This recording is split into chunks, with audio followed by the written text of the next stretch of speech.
So, speaking of the positive and trying to be active in your community, Lars and I have been taking a class every Saturday from 11 to 4 with Tom Todoroff in their conservatory. So, Lars, do you want to talk about the free workshop that they can get if they go on to laughingvikings.com/links? Yeah, we'll talk and we'll roll a little clip. So in Yeah. one of those things, and I was admittedly when this first happened, like back in March when COVID first hit like dominoes around the world, we saw the news. It was like we all kind of saw it coming at us like a wave in slow motion where we were all just like mesmerized. And then it was like, oh fuck, everything in my life is canceled. Like all of my stand-up shows, all of my auditions, all of my theater Mm-hmm. shows, all of our TV and film commercials, literally all of that stopped for 4 months. So that was a very tough and scary scenario. And right before all of this happened, I took an intensive with Tom Todoroff. He had flown to Toronto. He did a weekend intensive, amazing, transformative, life changing. It was brilliant. Really connected with him as a coach and as a teacher. Took a ton of notes. And I had done this. I had audited once or twice a few years ago. Then I signed up as a performer, and so it was amazing. And I wanted to do more and wanted to go deeper with him. Then COVID hit.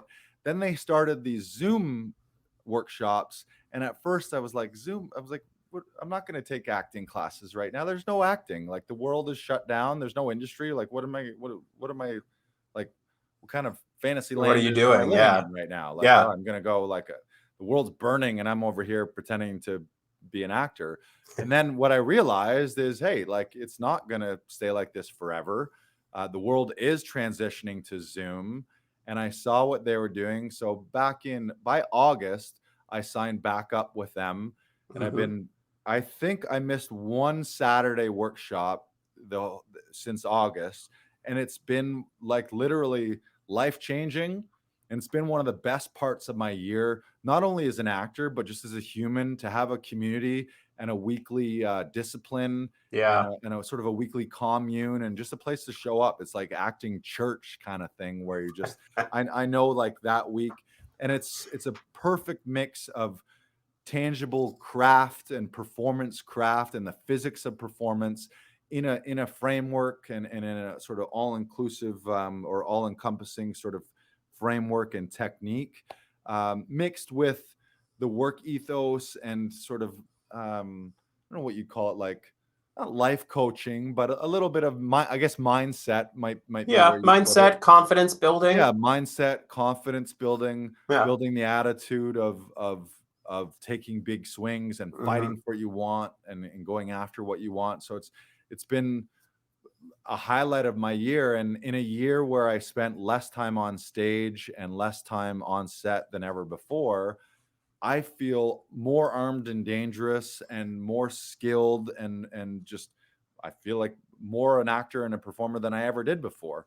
And it's Yeah. partly because of leaning in and investing time and money. And Tom always says in his class, one of his things, he says, love takes time and love makes time. So if you really love something, you take time for it. Yep. And loving something also, what was it? What did I say? Love takes time, And love makes love makes time. time. Yeah. Also, so it's a feedback loop Yeah. kind of It's thing. a The give and more, take. yeah, the It's more it's you, like the team thing that I talked about earlier. Like you want to have a team that you're going to and like practicing these things. Like right, because the more you practice, the more your muscles build and the more acting is a muscle. right. I'm not sure if anyone didn't know that, but acting is a muscle. The more you work at it, the stronger it's going to be, the stronger you'll feel, the more confident you'll feel. So what I'm sort of interested in, Lars, is how has it like really benefited your tapes? Like what Oh, specifically has really helped? I mean, first of all, I was one of those people where I was starting to have a little bit of imposter syndrome. I never went to theater school. I never went to TV and film school. I didn't do any Mm-hmm. 4-year degree. I learned on stage, on set, at workshops, at intensives, through books, and just a sort of a piecemeal education that I put together. And I had a pretty big layer of confidence, bordering on cockiness as a stand up comic and from my sketch comedy days. But I was also feeling that my approach when I would get an audition was very haphazard. I didn't really know. I was like, okay, what am I supposed, from the time I get a script to the time I do the audition to the time that I'm on set, what am I actually supposed to be doing? Like, and comedy was always easy for me. Comedy, the brilliant thing about anything that you call comedy, and something we learn in Tom's class, is everything is everything. There really is no drama and there is no comedy. The most dramatic moments in life have comedy in them, and the most comedic moments of life have drama in them. Yep. And there is a duality there. But comedy is like, if people laugh, check mark, that worked, kind of thing. Like there's instant feedback. But if it was something more in the dramatic spectrum of things, I was like, I don't know, is this good, is this bad? Like, it felt natural, like Yeah. it felt like I was behaving truthfully, but what is this really supposed to be? And the one thing that's Tom's framework and his technique, which is based on the guideposts from, sort of based on two things. I'll hold it up right now. Michael Shirtliff's audition book here. Michael Shirtliff was the famed casting director for Bob Fosse, Mike Nichols on Broadway and in Hollywood, like some of the most iconic films he was the casting director for.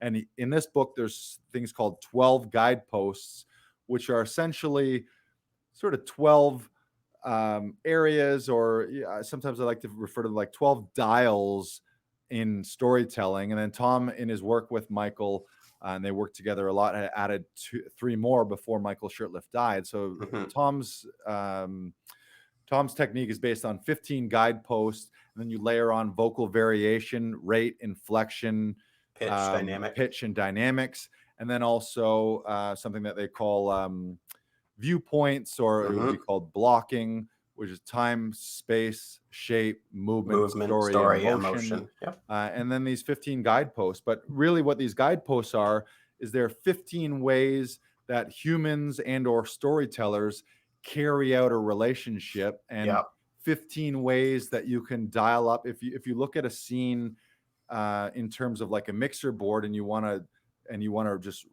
raise the level. Yeah, the level of drama, or just I don't know how you'd actually put it. Heighten the stakes. Like, yeah, but it's there's these areas, and we won't go through them all right now, but that's something that you learned, is just like, so now when I look at an audition, instead of just trying to figure out, I was always like, okay, it was, for me, it was like, how do I say this kind of, and then it was like, oh, I can say this line a million ways, but what way is the right way? And there isn't really no right way, but there are choices that are stronger than others. And in the physics of performance, and when you learn these guideposts, now what I do when I look at a script is, it's like the scene in Matrix. Remember the scene in Matrix where Neo starts to become the real one, and he starts to see all the numbers, where he's looking into the Matrix, and it's all ones and zeros, and he's like, oh shit, like the veil was lifted, and he's really seeing for what it is. Yeah. And so now when I see a script in an audition, I see all these opportunities and possibilities pop out, like, ooh, there's an opportunity for a big discovery there. Or, ooh, make this more important. Or, ooh, that's find the event right there. Or, oh, there's an opposite opportunity there. Or, oh, there's a game playing and role playing opportunity. Or, what's the architecture? Or what's the opportunity for a moment before? Which, if you're a Tom Todoroff student, all the lingo I just mentioned is making sense to you. If it's not, you're like, what is he talking about?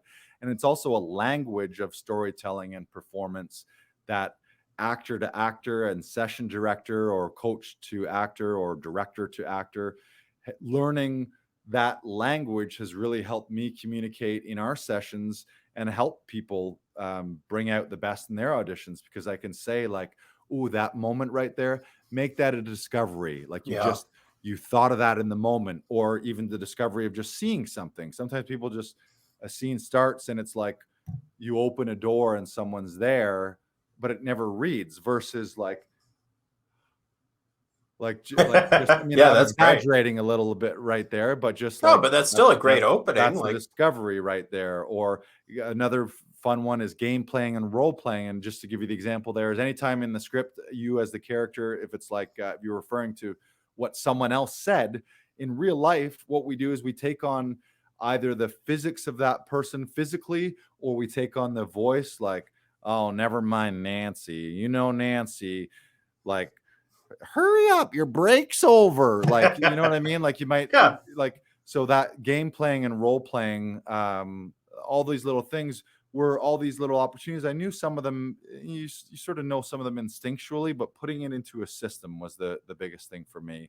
And I would say that having that system combined with the mindset and confidence of fight for what you want, take big risks, big choices, showcasing your range of performance. So rather than like painting everything in one note or one color, Mhm. show them everything you got, and show them this huge range, because an audition isn't just, I guess it's expanding your definition of what an audition is. Yeah, you're showing them your interpretation of this scene, but you're also to a certain degree showing them you as a performer. Sometimes the first time production or a casting director has seen you, you got to kind of think of that as a general audition as well.